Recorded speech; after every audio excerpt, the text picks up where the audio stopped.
Reagan, thank you for that live report. Concerns are growing about the spread of the avian or bird flu after a growing number of dairy cows have contracted the virus. Western Mass News reporter Reagan Stoddard joins us live in studio after checking in with a local farm that has some cows. And Reagan, is this something farmers are worried about?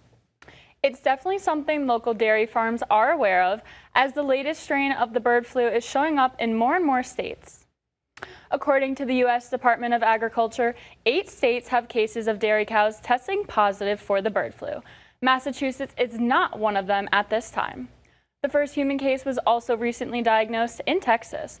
According to the Centers for Disease Control and Prevention, that person had direct contact with dairy cattle presumed to be infected with the virus.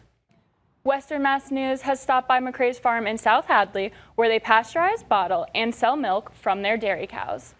I spoke with the farm's owner, Steve McCrae, about any bird flu concerns they have.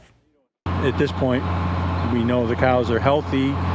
There's no sicknesses, so we're aware, but we're not overly concerned. The USDA says the bird flu virus can cause a lack of appetite and decreased lactation in dairy cattle. McCrae gave me some insight on what officials are doing to protect their animals.